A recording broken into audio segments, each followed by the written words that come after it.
Mock में number नहीं आ रहे, 21 दिन सिर्फ ये कर लो जो मैं बताने वाला हूं, गारंटी देता हूं नंबर आप लोगों के बढ़ जाएंगे। तो मैं बात करते हैं कि हम क्या गलतियां ऐसी कर रहे हैं जिसकी वजह से हमारे नंबर नहीं बढ़ रहे हैं। ठीक है, तो यहां पर दोस्तों सबसे पहली गलती आपकी क्या है कि आप एनालिसिस नहीं कर रहे होंगे, या कर भी रहे होंगे तो बहुत अच्छी तरीके से एनालिसिस नहीं कर रहे होंगे मॉक टेस्ट का। मैं भी करता था ऐसा, बताऊंगा थोड़ी देर में। सेकंड, रैंडम कुछ भी प्रैक्टिस कर रहे हैं, कब क्या प्रैक्टिस करना है आपको पता ही नहीं, आप कुछ भी बनाए जा रहे हो। कभी मैथ्स पढ़ ले रहे हो, उसमें भी कोई रैंडम टॉपिक पढ़ ले रहे हो, रीजनिंग में भी कुछ भी पढ़ ले रहे हो, कभी भी रैंडम टॉपिक पढ़ ले रहे हो।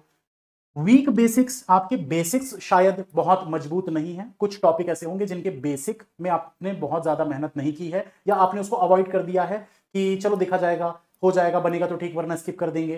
तो ये चीज नहीं होनी चाहिए।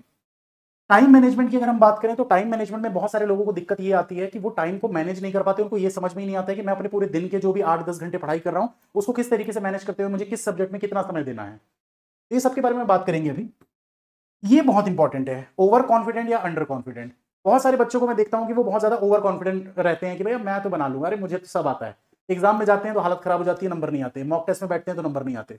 कुछ बच्चे अंडर कॉन्फिडेंट रहते हैं, पहले ही डरे रहते हैं, अरे मेरे नंबर कम आ रहे, मेरे नंबर कम आ रहे, मुझसे तो बन ही नहीं रहा है, मेरे तो मार्क्स सर 20 से ऊपर ही नहीं जा रहे, मैं क्या करूं।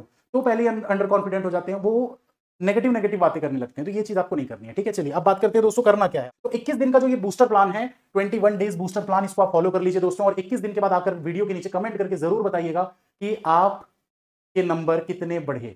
और अभी आप ये कमेंट करके जाइएगा कि अभी आपके मॉक में कितने नंबर आ रहे हैं। कमेंट जरूर करना, ताकि 21 दिन बाद अपने ही कमेंट के नीचे आप रिप्लाई कर सको कि आपके पहले कितने आ रहे थे और अब कितने आ रहे नंबर। एक एवरेज रेंज आपको बताना है। ठीक है, 7-7 दिनों के 3 वीक, 21 दिन आपके पूरे बनते हैं। 3 हफ्तों में आपके बहुत अच्छे नंबर आएंगे।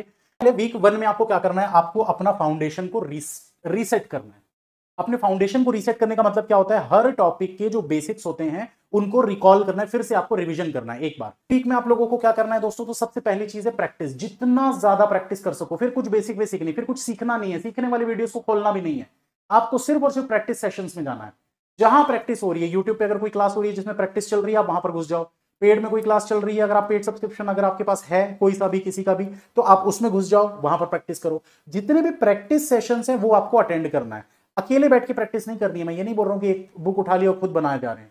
दूसरों के साथ प्रैक्टिस करो, लाइव क्लास में प्रैक्टिस करो। तीसरे हफ्ते की बात करते हैं दोस्तों। तीसरे हफ्ते में आप लोगों को क्या करना है, सबसे पहले अपनी गलतियों को देखो, कौन कौन से क्वेश्चन आपसे गलत हो रहे हैं, क्यों गलत हो रहा है। शायद आपके कंसेप्ट में कुछ मिस्टेक तो नहीं है, आपने जो अपने बेसिक कंसेप्ट क्लियर किए हैं वो चीज आपकी सही थी, उसको सही करिए सबसे पहले। गलतियां सुधरेगी, अपने आप नंबर बढ़ जाएंगे। आपको स्पीड बढ़ाने की जरूरत नहीं है। बच्चे अक्सर स्पीड के पीछे भागते हैं, सर मेरी स्पीड नहीं आ रही, मेरी स्पीड नहीं आ रही। आप एक्यूरेसी के पीछे भागो, स्पीड झक मार के आपके पीछे आएगी।